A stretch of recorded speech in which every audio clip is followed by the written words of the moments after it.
Hello guys, नमस्कार friends. मी महेश. माझ्या अजून एका नवीन व्हिडिओमध्ये तुमच्या सर्वांचं मनापासून स्वागत आहे. आज आपण पनवेलमध्ये आलो आहोत आणि पनवेलमध्ये नडाळ येथे सुंदर असं पंचायतन मंदिर आहे, जे मी आज तुम्हाला एक्सप्लोअर करणार आहे. या ठिकाणी देवी देवतांची 5 सुंदर अशी मंदिरे आहेत. तेच या व्हिडिओच्या माध्यमातून आज आपण जाणून घेणार आहोत. तर चला, लेट्स गो.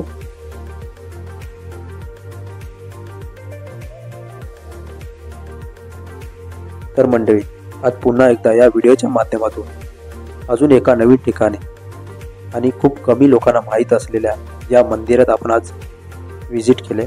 ते म्हणजे श्री क्षेत्र पंचायतन मंदिर. फायनली आपण मंदिराजवळ पोहोचलो. तुम्हाला प्रश्न पडला असेल, पंचायतन म्हणजे काय?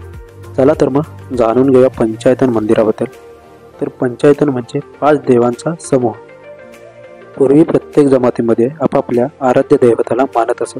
त्यामुळे कोणता देव श्रेष्ठ यावर वाद व्हायचा. त्यामुळे यावर उपाय म्हणून आदी सद्गुरूंनी एका वेळेस 5 देवांचे एकत्रित आवाहन करण्याची प्रथा रूढ केली.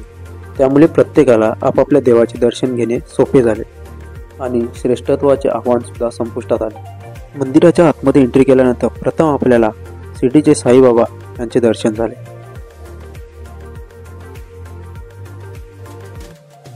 JM म्हात्रे या ट्रस्टने नडाळ या गावी नवीन शाळा सुरू केली, मंदिराची उभारणी केली. भक्तांसाठी सुंदर असे भक्त निवास, स्वयंपाकघर, सभागृह, भव्य दिव्य गार्डन या ठिकाणी तयार केलेले आहे.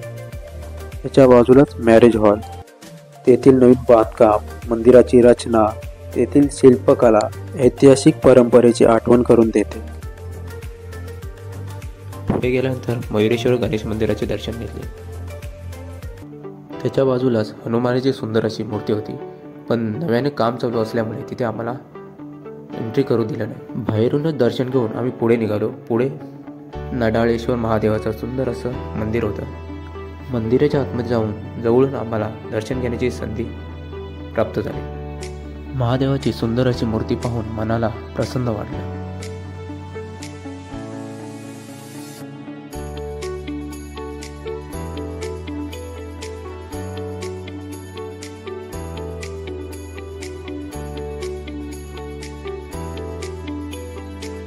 महादेवांचं दर्शन घेऊन मी निघालो पुढे भवानी मातेच्या मंदिराकडे.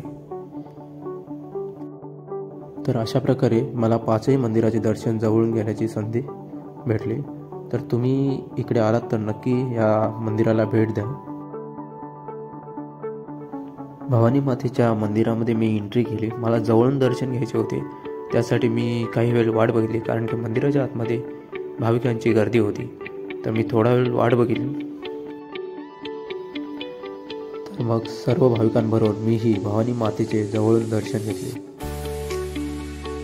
भवानी मातेची मूर्ती खूपच सुंदर आणि मन प्रसन्न करणारी होती, म्हणून मी थोडा वेळ इथे वेळ घालवून विश्रांती घेतली.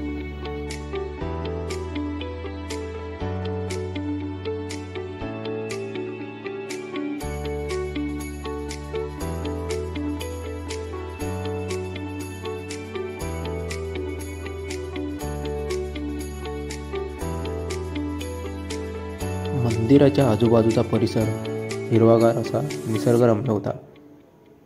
शेवटच्या मंदिरात जर उभे राहून बघितले तर असे मंदिरे आपल्याला एका लाईनमध्ये दिसून येतात. भव्य असे प्रवेशद्वार आणि जागोजागी तयार केलेले हिरवेगार गवत. एका उंच जागी स्थापन केलेली 5 मंदिरे. त्यांचे वैशिष्ट्य म्हणजे पहिल्या मंदिराच्या दारात उभे राहिल्यावर इतर 5 मंदिराचे प्रवेशद्वार दिसून येते. तसेच त्यांचे ठळक अक्षरात वाचता येईल असे नाव दिले होते. लाकडी दरवाजे आणि त्यावरील कलाकुसर शोभून दिसत होती. नक्की येऊन भेट द्या या मंदिराला. धन्यवाद.